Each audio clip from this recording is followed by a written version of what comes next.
नमस्कार, मैं हूं आपके साथ योगिता वाजपेयी। साथ की बड़ी बात में आपका स्वागत है। बुलेटिन की शुरुआत करते हैं हेडलाइंस के साथ। 2 दिवसीय अमेरिका दौरे पर पीएम मोदी आज राष्ट्रपति डोनाल्ड ट्रंप से करेंगे मुलाकात। अवैध अप्रवासियों समेत कई अहम मुद्दों पर होगी चर्चा। आज लोकसभा में आएगा नया इनकम टैक्स बिल। वित्त मंत्री निर्मला सीतारमण करेंगी पेश। लोकसभा सदस्यों को भेजी गई बिल की कॉपी। और आज महाकुंभ में आस्था की डुबकी लगाएगी साई कैबिनेट। सीएम के साथ मंत्री, विधायक और सांसद भी रहेंगे मौजूद। कांग्रेस के 8 विधायक भी रहेंगे मौजूद।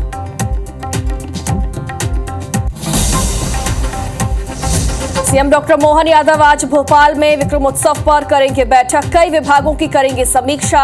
राज्य शिखर अलंकरण समारोह में भी होंगे शामिल।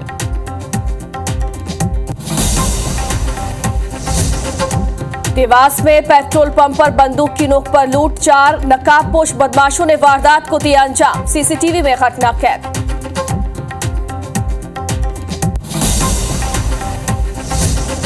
दमोह में महिला से दुष्कर्म की कोशिश। आरोपी ने प्राइवेट पार्ट में मारा चाकू। उधर श्योपुर में पटवारी ने महिला से किया रेप। केवाईसी का ओटीपी लेने के बहाने पहुंचा था घर।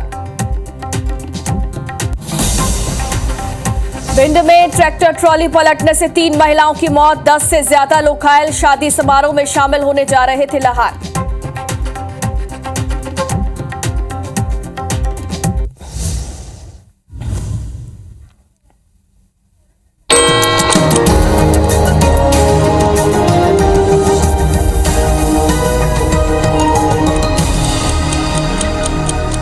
और हेडलाइंस के बाद अब नजर डालते हैं सुबह 7 बजे की 7 बड़ी खबरों पर। वक्फ संशोधन बिल पर संसद में जेपीसी की रिपोर्ट आज पेश होने वाली है। तो वहीं पाकिस्तान ने एलओसी पर फायरिंग की है। भारत ने इसका मुंह तोड़ जवाब भी दिया है। सुप्रीम कोर्ट ने चुनावों में फ्री बीज के ऐलान को गलत बताया है। रिटेल महंगाई 5 महीने के निचले स्तर 4.31% पर आ गई है। भारत ने तीसरे वनडे में इंग्लैंड को 142 रनों से हरा दिया है। माघ पूर्णिमा पर 2 करोड़ लोगों ने संगम पर स्नान किया। और डोनाल्ड ट्रंप ने पुतिन और जेलेंस्की से फोन पर बातचीत की।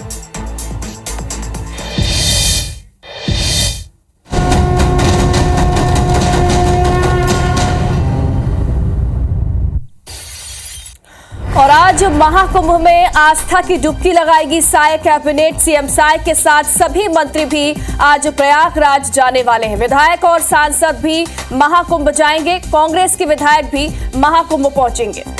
ज्यादा जानकारी के लिए हमारे सहयोगी स्टार हमारे साथ लाइव जुड़ गए हैं। स्टार, आज साई कैबिनेट संगम स्नान करने वाली है, कितने बजे का वो समय है जब वो निकलेंगे, क्या तैयारियां? जी देखिए, प्रयागराज महाकुंभ में आस्था की डुबकी लगाने देश भर से लोग आ रहे हैं, श्रद्धालु आ रहे हैं। और छत्तीसगढ़ से भी आज बड़ी खबर ये है कि छत्तीसगढ़ के मुख्यमंत्री विष्णुदेव साय अपने दोनों डिप्टी सीएम, कैबिनेट मंत्रियों, विधायकों के साथ साथ वह प्रयागराज जा रहे हैं। और इसमें कुछ कांग्रेस के विधायक भी शामिल उनके साथ, जो आस्था की डुबकी लगाने जा रहे हैं। इस वक्त हमारे साथ उप मुख्यमंत्री अरुण साहू जी मौजूद हैं, जो परिवार के साथ पूरा यहाँ पर देख सकते हैं कि आज प्रयागराज जा रहे हैं। उनसे बातचीत करते हैं। हर कोई ये पल को अनुभव करना चाहता है, अनुभूति लेना चाहता है। आप भी आज परिवार के साथ जा रहे हैं। निश्चित रूप से सनातन का ये महापर्व है और 144 सालों के बाद ऐसा संयोग आया है, तो निश्चित रूप से ये बहुत अद्भुत अवसर है गंगा स्नान का, त्रिवेणी संगम में स्नान का। और अब तक जो आंकड़े आ रहे हैं, 50 करोड़ से अधिक लोगों ने ये श्रद्धापूर्वक स्नान किया है। तो निश्चित रूप से आज बड़ा मन में आनंद है कि हम जा रहे हैं प्रयागराज महाकुंभ में स्नान करने। तो निश्चित रूप से मन आनंदित है, प्रसन्न है।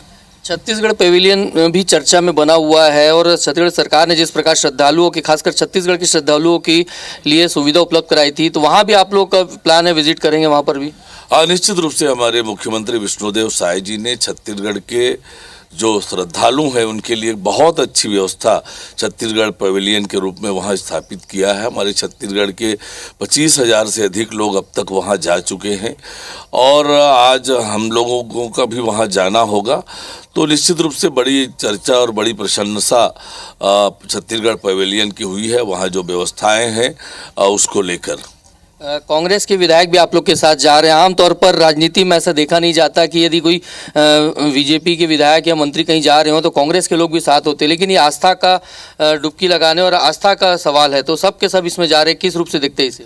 हाँ, निश्चित रूप से ये तो सनातन का महापर्व है। जो भी सनातन को मानने वाले लोग हैं, जो भी जिनकी भी श्रद्धा है महाकुंभ में, प्रयागराज में, उन्हें जाना ही चाहिए। और हम सब छत्तीसगढ़ के लोग तो धर्म भीरू लोग हैं, सनातन प्रेमी लोग हैं, तो जो चल रहे हैं उनका स्वागत है और सभी को जाना चाहिए।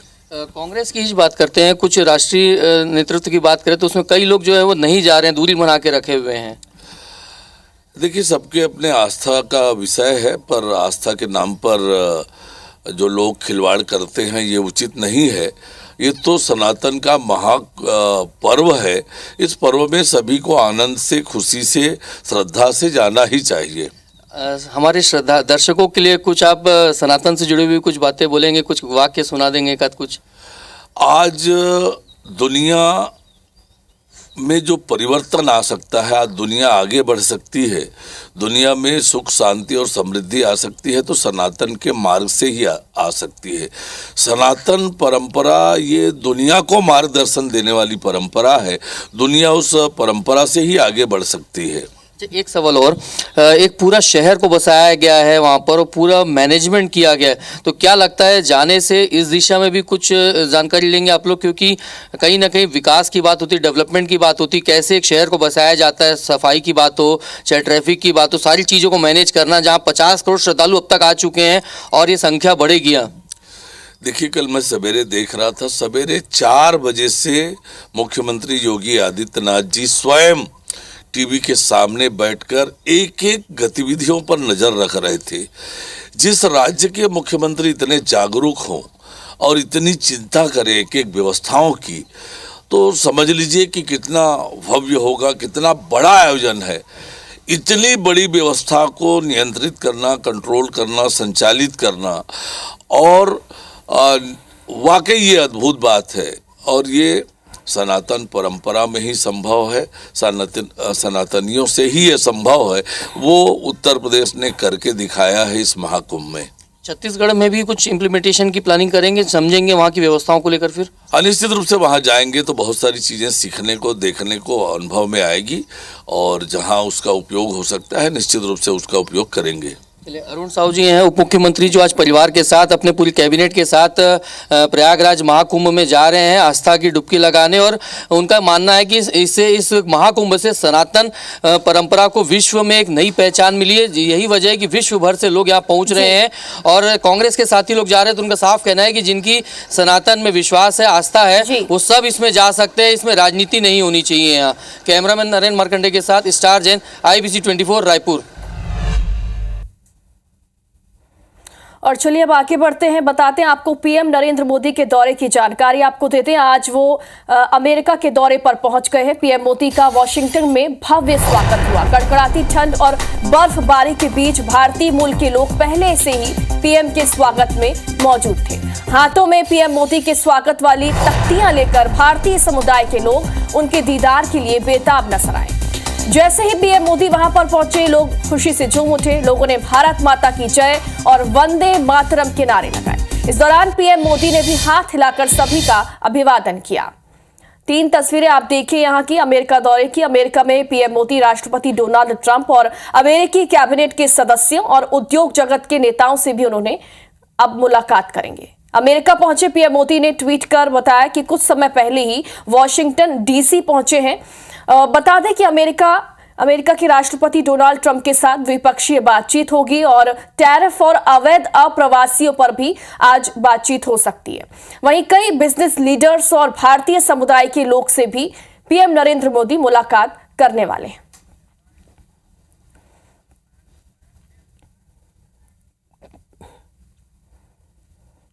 तो फ्रांस के बाद पीएम नरेंद्र मोदी अमेरिका के दौरे पर हैं और देखिए जोरदार उनका स्वागत किया गया। भारतीयों ने उनका जोरदार स्वागत किया। जैसे ही वो पहुंचे वंदे भारत के नारे लगाए गए, वंदे मातरम।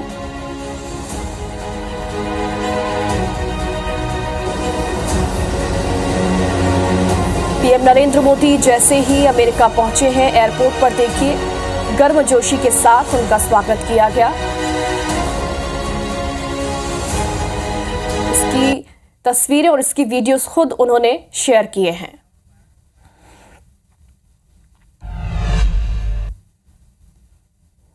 और लोकसभा में आज इनकम टैक्स बिल पेश होगा। वित्त मंत्री निर्मला सीतारमण बिल पेश करेंगी। लोकसभा सदस्यों को इसकी कॉपी भी भेज दी गई है। नए बिल का मकसद आईटी कानून को आसान बनाना है। 1 अप्रैल 2026 से नया इनकम टैक्स कानून लागू हो जाएगा। 64 साल पुराने आयकर कानून की ये जगह लेगा।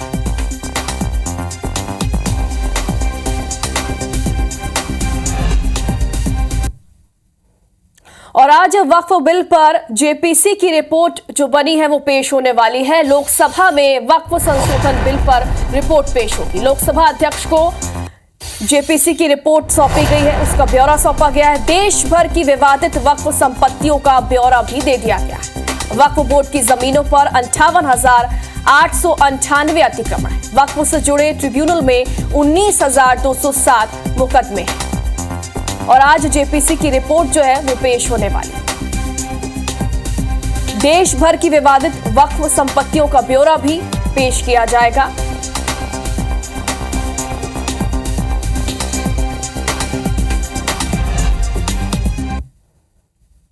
और अब रुक करते हैं छत्तीसगढ़ का। यहां पर रायपुर में आईटी ने अवंती विहार में ग्लोबल टावर स्थित जय Ambe emergency services project private limited के ठिकानों पर दबिश दी।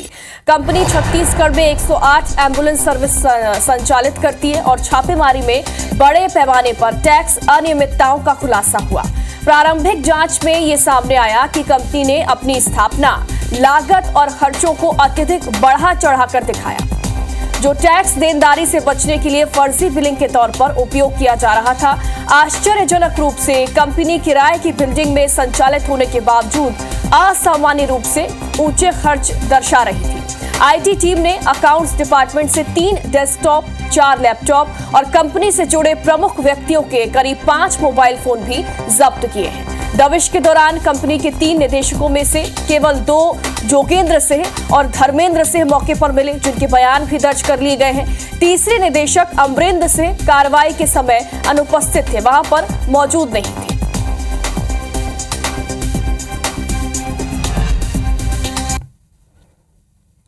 और छत्तीसगढ़ के शराब घोटाले मामले में पूछताछ के लिए ईओडब्ल्यू ऑफिस पहुंचे पूर्व मेयर एजाज ढेबर और उनके बड़े भाई अख्तर ढेबर को 6 घंटे की पूछताछ के बाद शाम करीब 7:30 बजे छोड़ दिया गया।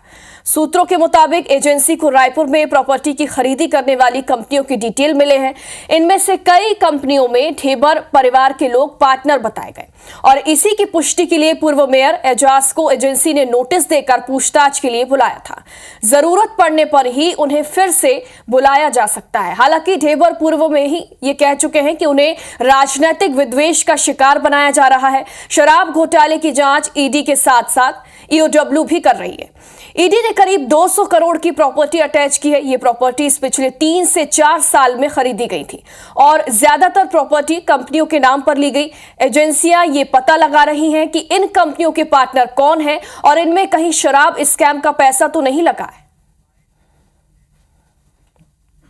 पक्षकारों का कहना यह है कि हम इन्वेस्टिगेशन में हर तरीके से ईओडब्ल्यू को सपोर्ट करने के लिए तैयार हैं, इसीलिए वो आज क्योंकि उनको बुलाया गया था इसलिए हाजिर हुए हैं। ईओडब्ल्यू ने कहा है तो इसको आपको ईओडब्ल्यू से पूछना चाहिए, वो बता पाएंगे कितने महत्वपूर्ण दस्तावेज उनको मिले। तीसरे वनडे में टीम इंडिया ने इंग्लैंड को एक तरफा हराकर शानदार जीत दर्ज की है। अहमदाबाद वनडे को टीम इंडिया ने 142 रनों से जीतकर सीरीज क्लीन स्वीप की है। तीसरे वनडे में शुभमन गिल ने शतक जड़ा तो वहीं विराट कोहली के बल्ले से अर्धशतक की पारी आई। चैंपियंस ट्रॉफी से पहले ये जीत टीम इंडिया के लिए बहुत खास है।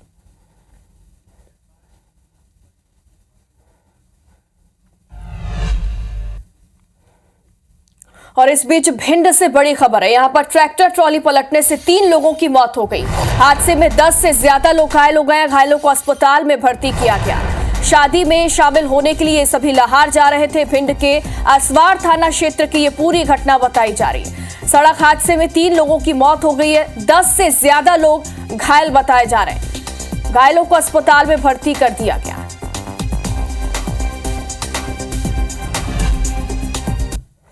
और इधर सारंगगढ़ में भी तेज रफ्तार का कहर देखने को मिला है। तेज रफ्तार कार ने बाइक को टक्कर मार दी। हादसे में युवक की मौत हो गई। नाराज ग्रामीणों ने प्रदर्शन किया।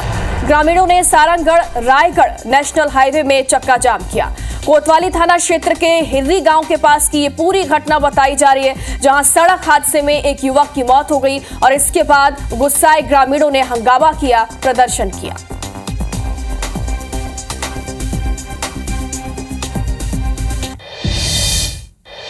और मध्य प्रदेश के देवास में पेट्रोल पंप में बंदूक दिखाकर लूट की गई। 4 नकाबपोश बदमाश यहां पर पहुंचे और वारदात को अंजाम दिया। सीसीटीवी में ये पूरी घटना कैद हो गई है। टोक खुर्द थाना क्षेत्र की यह घटना बताई जा रही है। पेट्रोल पंप में बंदूक दिखाकर यहां पर लूट की गई है।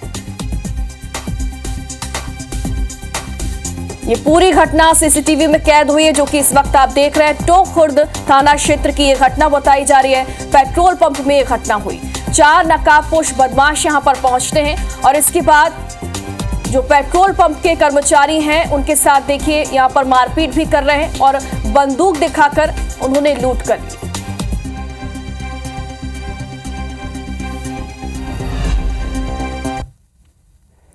और रायपुर की पौष कॉलोनी अनुपम नगर में वेल्लू परिवार से हुई 66 लाख की डकैती को लेकर पुलिस के हाथ अब भी खाली हैं। पुलिस को अहम क्लू मिलने के बाद अमलेश्वर के पास देर रात क्राइम ब्रांच की टीम ने छापा मारा, लेकिन कुछ भी हाथ नहीं लगा। पीड़ितों से पूछताछ में अहम जानकारी का खुलासा हुआ। डकैतों के साथ आई महिला के इशारे पर बाकी बदमाश काम कर रहे थे और इससे साफ है कि गैंग को पीले सूट में पहुंची महिला ही लीड कर रही थी और वो करीबी हो सकती है, और इसीलिए पुलिस फोन डिटेल के साथ पड़ोसियों और घर आने जाने वाले हर किसी पर पैनी नजर रख रही है।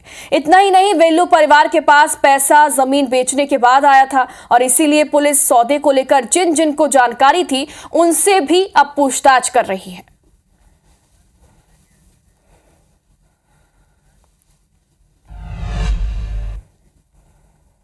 और इसी के साथ इस बुलेटिन में फिलहाल इतना ही, लेकिन आगे देखिए हमर बानी हमर गुड श्रवण तंबोली के साथ। नमस्कार। IBC 24 number 1 news channel in Madhya Pradesh, Chhattisgarh.